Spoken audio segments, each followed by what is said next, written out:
What secrets did AI uncover hidden in the ancient carvings of Göbekli Tepe, a site older than farming itself? And why does it completely upend what we thought about early humans? For decades, archaeologists struggled to interpret these mysterious symbols, but now a digital mind has revealed patterns no human eye could detect. From hidden sequences to cosmic alignments and environmental records, every discovery exposes a civilization far more advanced and organized than we ever imagined. Stay with us, because what AI revealed inside this prehistoric monument will blow your mind.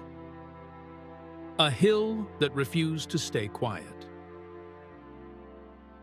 The first hint that something extraordinary hid beneath the soil came from an ordinary shepherd scanning the horizon for a lost sheep. His foot struck a smooth, curved stone that didn't belong to anything natural. Most ancient sites announced themselves with ruins, pottery, or visible walls. But Göbekli Tepe whispered instead. It lay buried on purpose, as if someone had wanted it hidden long before history even began. That single discovery created the first crack in the timeline scholars relied on. Not long after, archaeologists realized the hill itself was not a hill at all. Layer by layer, they saw it was a massive artificial mound made by hands that predated farming, metalwork, and permanent villages. This wasn't supposed to exist. Nomadic hunters, according to every textbook, moved constantly and carried only what they could lift. Yet here was a place demanding thousands of hours of labor, coordination, and planning. The discovery tore open the idea of a simple progression from wandering bands to settled farmers. Excavators soon felt the weight of the contradiction. They were uncovering circles of enormous limestone pillars shaped with intention and precision. These stones weighed more than small cars, yet they were cut using tools no more advanced than sharpened flint. Each pillar stood upright inside carved sockets that required forethought and engineering. None of this aligned with what researchers believed about humanity 12,000 years ago. Suddenly, the people once seen as primitive hunters appeared capable of complex architectural design.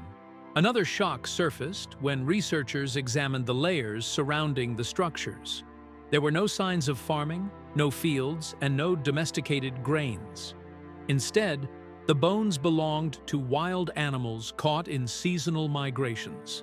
This confirmed that the builders were not settled people experimenting with agriculture. They were full nomads creating a monument on a scale that should have been impossible for groups constantly on the move. The hill challenged the basic assumption that permanent architecture required permanent life. What unsettled experts even more was the organization the site implied. Lifting and arranging these pillars required coordination far beyond individual families. It demanded a network, a planned gathering, and a shared purpose strong enough to draw scattered groups from miles away. Until Göbekli Tepe, scholars believed early humans lived in small, isolated clusters.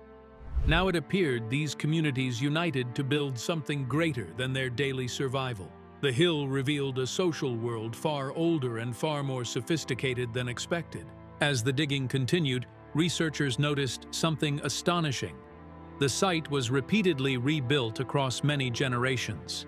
After completing one circular structure, the builders would bury it completely and construct another above it, as if sealing away their work for reasons unknown. No one could explain why nomadic people would invest so much into constructing and then deliberately entombing their own architecture. Each buried layer felt like a decision, not an accident, hinting at beliefs or motivations we still struggle to imagine. Even the placement of the site raised new questions. Göbekli Tepe stood on a ridge overlooking a wide plain, positioned like a beacon or gathering point visible from far. On a quiet hill in Turkey, stone pillars rise from the ground, older than the pyramids, older than writing, older than history itself. They were carved by people who had no farms, no cities, and no metal tools. For decades, experts said the symbols were just animals, decoration, ritual, guesswork.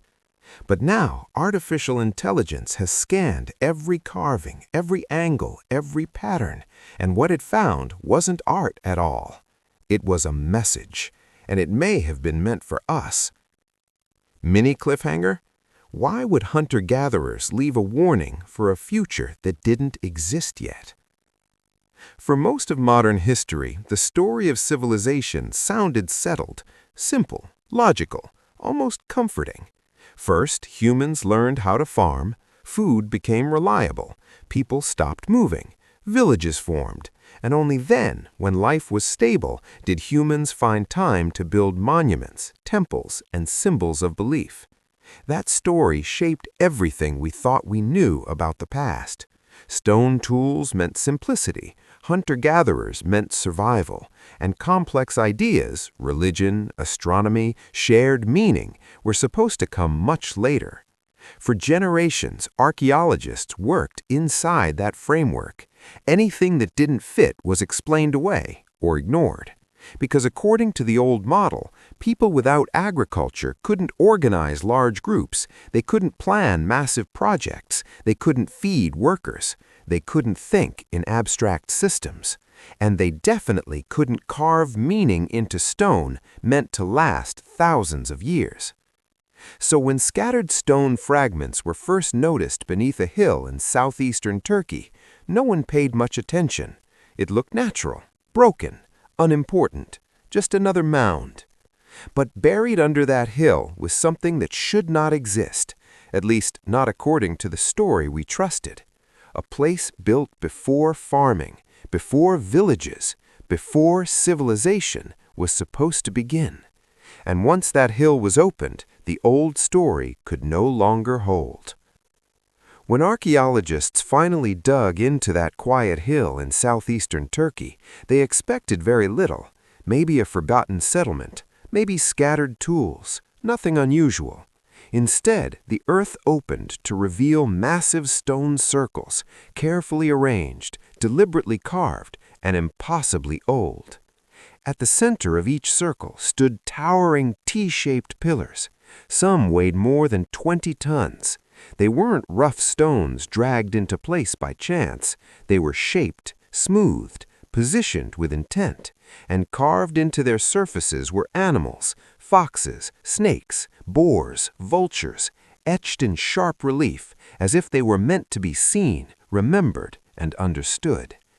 The date shattered expectations. More than 12,000 years old. That placed Göbekli Tepe thousands of years before the pyramids, before Stonehenge, before pottery, before farming. The builders weren't farmers, they were hunter-gatherers, people who, according to everything we believed, should not have been capable of organizing labor on this scale. People without permanent homes, without surplus crops, without written plans.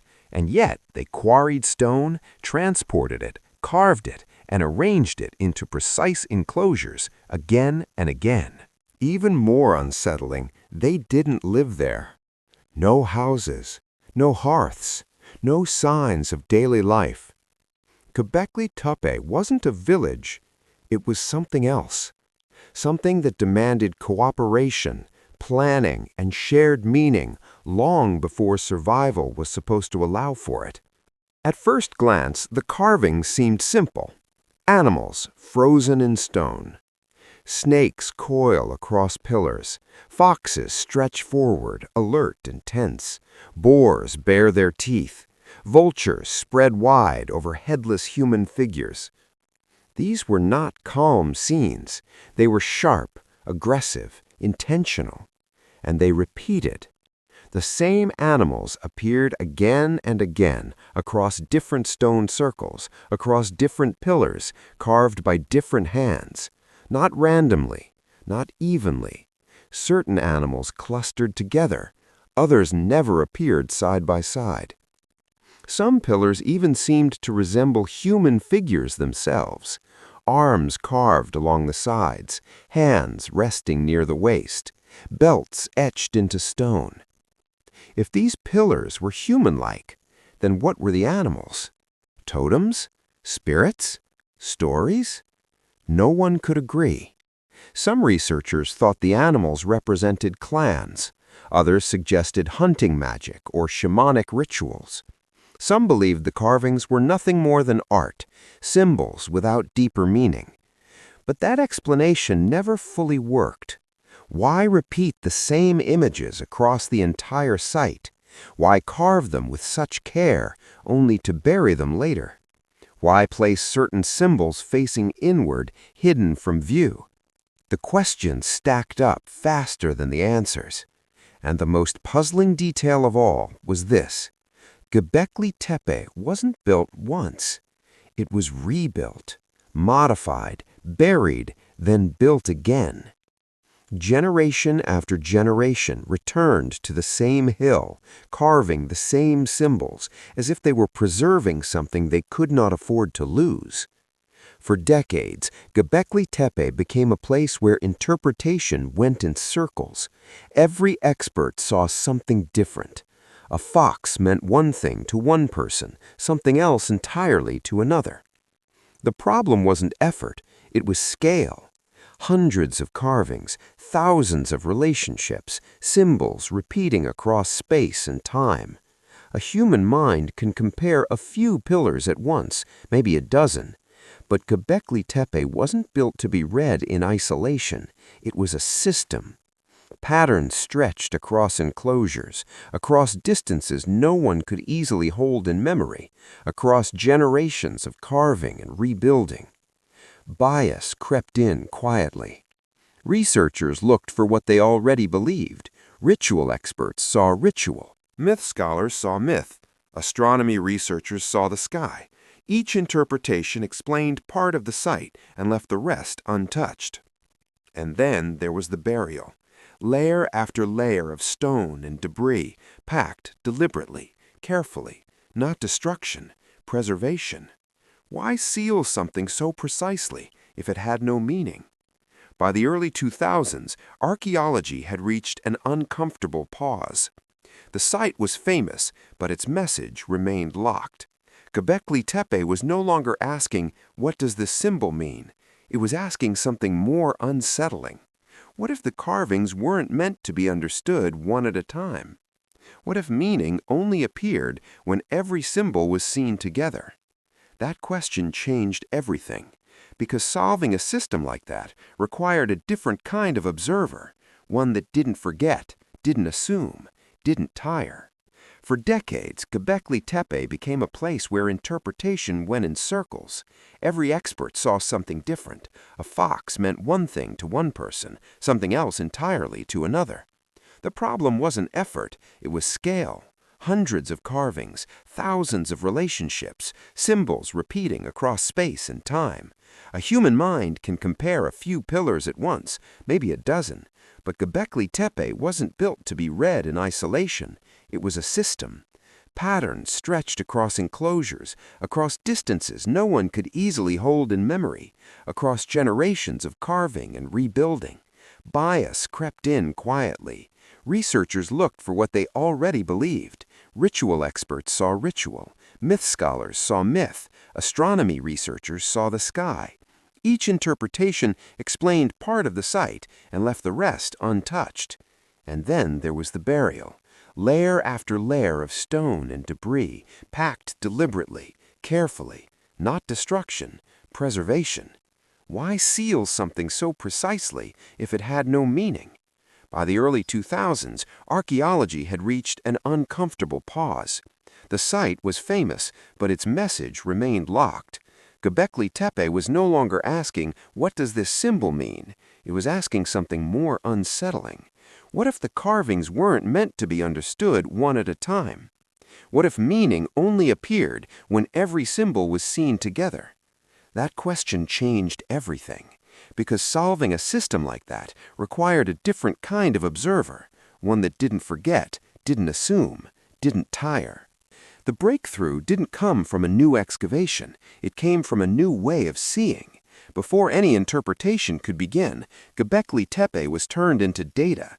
Every pillar scanned, every carving mapped, every angle measured. Lasers traced the surface of the stone. Three-dimensional models captured cuts so shallow they were almost invisible to the naked eye. What once required years of field work became a single digital system, one that could be examined all at once. This wasn't done to ask the machine what the symbols meant. That question was still human.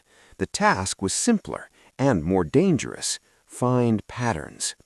Artificial intelligence doesn't care about tradition. It doesn't prefer one theory over another. It doesn't get attached to stories. It looks for repetition, clustering, relationships.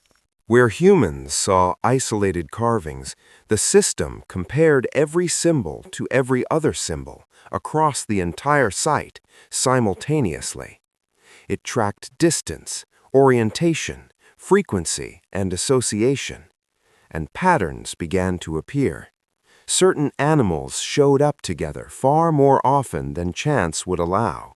Others never shared the same space.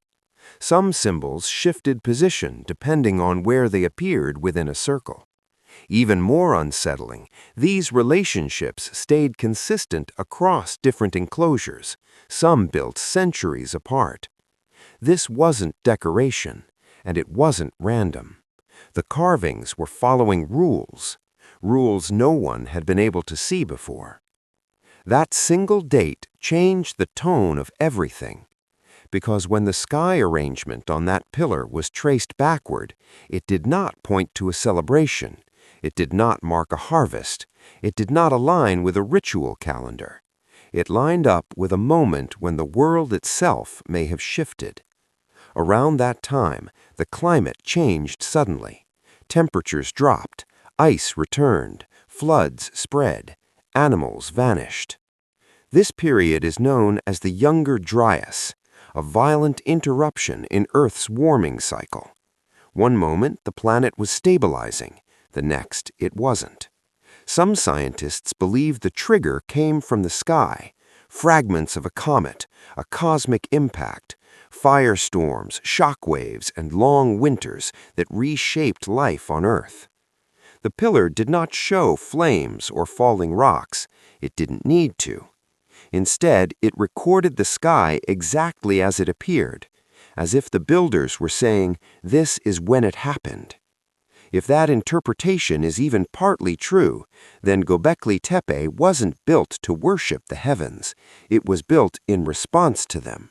A place to remember disaster, a place to warn. And suddenly, the repeated rebuilding made sense. So did the careful burial. This wasn't a monument meant to be seen forever. It was a message meant to survive. Once the site was viewed as a record, not a shrine, new questions appeared. The symbols didn't point to just one moment in time.